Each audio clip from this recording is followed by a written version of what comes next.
ಈಗ ನಮಗೆ ಡೆವಲಪ್ಮೆಂಟ್ ಅವಶ್ಯಕತೆ ಏನಿದೆ? ಇವ್ರು ಮಾಡಬೇಕು ಅಂತಿರೋದು ಒಂದೇ, ನಮ್ಮ ಜಮೀನನ್ನ ಕಿತ್ಕೊಂಡು ಬೇರೆಯವ್ರಿಗೆ ಹಂಚಿ ನಮ್ಮನ್ನ ಭಿಕ್ಷಕರನ್ನ ಮಾಡಬೇಕು ಅಂತ ಅನ್ಕೊಂಡಿದ್ದಾರೆ. 5ರಿಂದ 10 ತರ ಬೆಳೆ ಬೆಳಿತೀವಿ. ಫಸ್ಟ್ ಹೇಳ್ತಾ ಇದೀನಿ ಅವ್ರಿಗೆ, DK ಸಾಹೇಬ್ರಿಗೆ, ದಯವಿಟ್ಟು ನಿಮ್ಮ ಮಾತು ವಾಪಸ್ ತಗೊಳ್ಳಿ. ಅದ್ಯಾವುದೇ ಕಾರಣಕ್ಕೂ ಬಡಭೂಮಿ ಅಲ್ಲ. ನಮ್ಮ ಕೈಲಾಗಿದ್ ರೇಷ್ಮೆ ಬೆಳ್ಕೊಂಡು ಜೀವನ ಮಾಡ್ತೀವಿ ನಾವು. ಏನೂ ಇಲ್ಲ ಅಂದ್ರೆ ನಮ್ಮ ಮಕ್ಳನ್ನ ಏನ್ ಮಾಡೋದು? ಈ ಫಲವತ್ತಾದ ಕೃಷಿ ಭೂಮಿ ಮತ್ತೆ ನಮ್ಮ ಸಂಸ್ಕೃತಿ ಪರಂಪರೆ ನಮ್ಮ ಅಸ್ತಿತ್ವ ಎಲ್ಲ ನಾಶ ಆಗ್ಬಿಡುತ್ತೆ. ಸರ್, ನಮಗೆ ಡೆವಲಪ್ಮೆಂಟ್ ಅವಶ್ಯಕತೆ ಇಲ್ಲ. ಅವ್ರು ಹೇಳ್ತಿರೋ ಥರ ಡೆವಲಪ್ಮೆಂಟ್ ನಮ್ಗೆ ಅವಶ್ಯಕತೆ ಇಲ್ಲ. ನಮ್ಮ ಊರು ಆಲ್ರೆಡಿ ಡೆವಲಪ್ ಆಗಿದೆ. ಈಗ ಮುಂಚೆ ಥರ ಈಗ ನೀವೇ ನೋಡಿದ್ದೀರಾ, ನಾವೆಲ್ಲ ಹಳ್ಳಿಲೇ ಬೆಳೆದಿರೋದು, ಹುಟ್ಟಿ ಬೆಳೆದಿರೋದೆಲ್ಲ. ಮುಂಚೆ ಅಷ್ಟು ಕಷ್ಟ ಇಲ್ಲ. ಮುಂಚೆ ಬಸ್ ಫೆಸಿಲಿಟಿ ಇರಲಿಲ್ಲ, ರೋಡ್ ಫೆಸಿಲಿಟಿ ಇರಲಿಲ್ಲ, ಸ್ಕೂಲ್ ಕಾಲೇಜ್ ಏನೂ ಇರಲಿಲ್ಲ.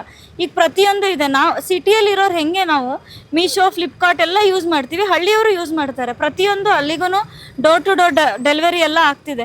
ಈಗ ನಮಗೆ ಡೆವಲಪ್ಮೆಂಟ್ ಅವಶ್ಯಕತೆ ಏನಿದೆ? ಕೆಲಸಕ್ಕೂ ಅಷ್ಟೇ. ಎಲ್ಲ ಇಂಡಸ್ಟ್ರೀಸ್, ಫ್ಯಾಕ್ಟ್ರೀಸ್ ಎಲ್ಲ ಹತ್ತಿರ ಇದೆ, ನಮಗೆ ಹೋಗ್ತಿದ್ದಾರೆ, ಎಲ್ಲ ಕೆಲಸನೂ ಮಾಡ್ತಾ ಇದ್ದಾರೆ.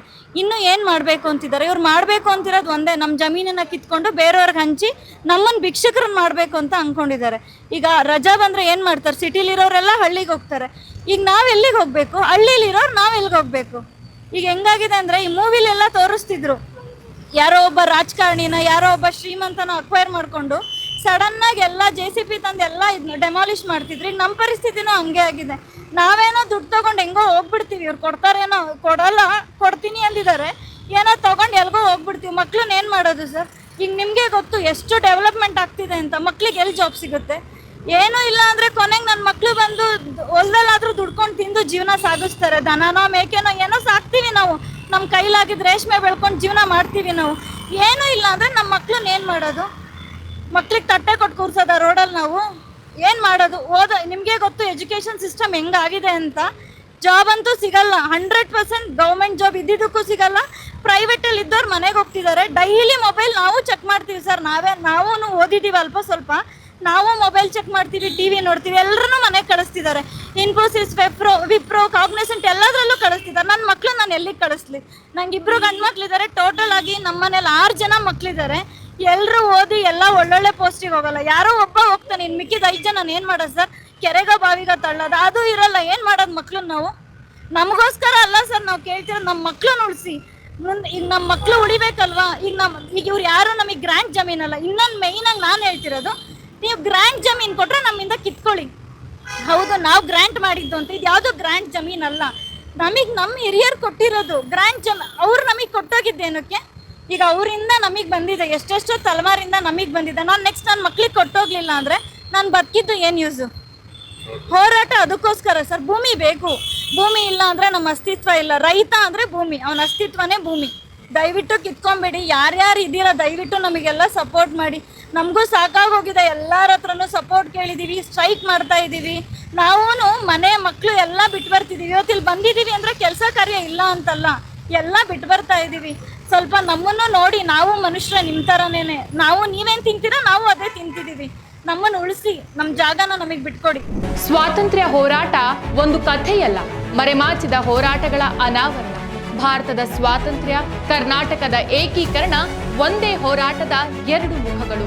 ಜೈ ಹಿಂದ್, ಜಯ ಕರ್ನಾಟಕ ವಿಶೇಷಾಂಕ ಈಗಲೇ ಓದಿ ಹಂಚಿಕೊಳ್ಳಿ. ಅಲ್ಲಿ ನಿಮ್ಮ ಬರಡು ಭೂಮಿ ಅಂತಾರಲ್ಲ ಮೇಡಮ್, ಈಗ ಸರ್ಕಾರದವ್ರು ಅದೇ ಹೇಳ್ತೀರಾ, ಅದನ್ನ ನೋಡೋದು? ಸರ್, ನನ್ಗೆ ಅದೇ ಬೇಜಾರಾಗ್ಬಿಟ್ಟಿರೋದು. ಅಷ್ಟು ಫಲವತ್ತಾಗಿ ಕೃಷಿ ಭೂಮಿ, ತೆಂಗು, ಅಡಿಕೆ ಅಂದ್ರೆ ಅಲ್ಲಿ ಒಂಥರ ಇಲ್ಲ ಸರ್. ಒಂದು 5ರಿಂದ 10 ತರ ಬೆಳೆ ಬೆಳಿತೀವಿ. ಫಸ್ಟ್ ಹೇಳ್ತಾ ಇದೀನಿ ಅವ್ರಿಗೆ, DK ಸಾಹೇಬ್ರಿಗೆ, ದಯವಿಟ್ಟು ನಿಮ್ಮ ಮಾತು ವಾಪಸ್ ತಗೊಳ್ಳಿ. ಅದ್ಯಾವುದೇ ಕಾರಣಕ್ಕೂ ಬಡಭೂಮಿ ಅಲ್ಲ. ಯಾಕಂದ್ರೆ ಆ ಪ್ರಕೃತಿಗೆ ವಿರುದ್ಧವಾಗಿ ಹೇಳ್ಬೇಡಿ ಆ ಮಾತೆ. ಯಾಕಂದ್ರೆ ಅವಳ ಆಶೀರ್ವಾದ ನಿಮ್ಗೆಲ್ಲ ಇದ್ರೇನೆ ನಾವು ಚೆನ್ನಾಗಿರೋದು ಸಾಧ್ಯ. ಆದ್ರೆ ಅದಕ್ಕೆ ವಿರುದ್ಧವಾಗಿ ಹೇಳ್ತಾ ಇದ್ದಾರೆ. ಅದೊಂದೇ ನಮ್ಗೆ ತುಂಬಾ ಬೇಜಾರು. ನೀವು ಬನ್ನಿ, ಗ್ರೌಂಡ್ ರಿಪೋರ್ಟ್ ಮತ್ತೆ ಒಂದು 4-5 ಸತಿ ಮಾಡಿ. ಒಂದ್ಸತಿ ಬೇಡ, ನಾವು ಹೇಳಿದೀವಿ ಸುಳ್ಳಲ್ವಾ? 4-5 ಸತಿ ಗ್ರೌಂಡ್ ರಿಪೋರ್ಟ್ ಮಾಡಿ. ಅಲ್ಲಿರೋ ಹಸು ಕರುಗಳು, ಗಿಡ ಮರಗಳನ್ನ ನೀವೇ ಲೆಕ್ಕ ತಗೊಳ್ಳಿ. ನಾವೇನಕ್ಕೂ ಬರಲ್ಲ. ನಿಮ್ಗೆ ಹಂಗೂ ಅದ್ರ ಶಕ್ತಿ ಮೀರಿ ಪ್ರಕೃತಿಗೆ ವಿರುದ್ಧವಾಗಿ ಮಾಡ್ಬೇಕು ಅಂದ್ರೆ ಮಾಡಿ. ಯಾಕಂದ್ರೆ ನಾವು ಪ್ರಕೃತಿಗಿಂತ ದೊಡ್ಡವ್ರು ಯಾರು ಇಲ್ಲ. ಅದನ್ನ ಮೀರಿ ನೀವೇನಾದ್ರೂ ಮಾಡ್ಬೇಕು ಅಂದ್ರೆ ಮಾಡಿ ಸರ್. ನಾನು ಅವ್ರಿಗೆ ಮನವಿ ಕೇಳ್ತಾ ಇರೋದು, ಯಾಕೆ ನಾವ್ ಏನ್ ಅನ್ಯಾಯ ಮಾಡಿದೀವಿ? ನಮ್ನ ರೈತರಲ್ಲ ಅಂತೀರಾ, ಮತ್ ನಾವ್ ರೈತರು ಅಂತ ಪ್ರೂವ್ ಮಾಡ್ಕೊಳಕ್ ಏನ್ ಮಾಡ್ಬೇಕು ಸರ್? ಯಾಕಂದ್ರೆ ನಾವು ಬೆಳೆ ಬೆಳೆದಿದ್ದೀವಿ, ನೋಡಿದೀರಾ, ಎಲ್ಲ ಗೊತ್ತು ನಿಮ್ಗೆ. ಗೊತ್ತಿದ್ರು ರೈತರ ಅಲ್ವಾ ಅಂತ ಪ್ರಶ್ನೆ ಮಾಡಿದ್ರೆ, ರೈತರಲ್ದೆ ಮತ್ತೆ ಬೇರೆ ಏನಾದ್ರೂ ಇರ್ಬೇಕಲ್ವಾ? ಯಾವ ಟೈಟಲ್ ನೀವೇ ಕೊಟ್ಬಿಡಿ.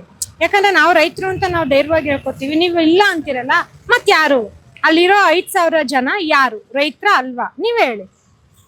ಮತ್ತೆ ಇನ್ನೊಂದು 26 ಹಳ್ಳಿ, 21 ಹಳ್ಳಿ, 21 ಹಳ್ಳಿ, 2 ಗ್ರಾಮ ಪಂಚಾಯತಿ, 2 ಗ್ರಾಮ ಪಂಚಾಯತಿ, 9,600 ಎಕರೆ ಫಲವತ್ತಾದ ಕೃಷಿ ಭೂಮಿ. ಮತ್ತಲ್ಲಿ ವಿಶೇಷವಾಗಿ ಏನಂದ್ರೆ ಮಹಿಳೆಯರು ಆರ್ಥಿಕವಾಗಿ ಸ್ವಾವಲಂಬಿಗಳಾಗಿದ್ದೀವಿ. ನಮ್ಮ ಆರ್ಥಿಕ ಸ್ವಾವಲಂಬನಕ್ಕೆ ಧಕ್ಕೆ ತರಬೇಡಿ. ನಾವ್ ಇವತ್ತು ಯಾವುದೇ ರೀತಿ ನಮ್ಗೆ ಏನ್ ಬೇಕೋ ಅದು ಖರ್ಚಿಗೆಲ್ಲ ನಮ್ಮ ಹತ್ರನೇ ನಾವು ಸಂಪಾದನೆ ಮಾಡೋ ಅಷ್ಟು ನಾವು ರೇಷ್ಮೆ ಮತ್ತೆ ಹೈನುಗಾರಿಕೆ ತಡ್ಸ್ಕೊಂಡಿದೀವಿ.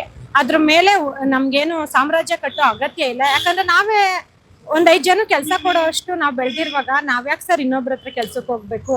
ಅದರಿಂದ ನಾವ್ ಹೇಳ್ತಾ ಇದ್ದೀವಿ, ನಿಮ್ ರಾಜ್ಯ ಸಾಮ್ರಾಜ್ಯ ಕಟ್ಟೋದಿದ್ರೆ ಎಲ್ಲಾದ್ರೂ ಬಂಜರು ಭೂಮಿ ಕಟ್ಟಿ, ಅದಕ್ಕೆ ನಮ್ ವಿರೋಧ ಇಲ್ಲ. ಈ ಫಲವತ್ತಾದ ಕೃಷಿ ಭೂಮಿ ಮತ್ತೆ ನಮ್ಮ ಸಂಸ್ಕೃತಿ ಪರಂಪರೆ ನಮ್ಮ ಅಸ್ತಿತ್ವ ಎಲ್ಲ ನಾಶ ಆಗ್ಬಿಡುತ್ತೆ. ಅದರಿಂದ ನಮ್ಗೆ ಅನುಕೂಲಗಳು 1% 2% ಇರ್ಬೋದೇನೋ, ಅದು ನನಗೆ ಗೊತ್ತಿಲ್ಲ. 100ಕ್ಕೆ 99% ನಮ್ಗೆ ಅನಾನುಕೂಲನೇ ಆಗುತ್ತೆ.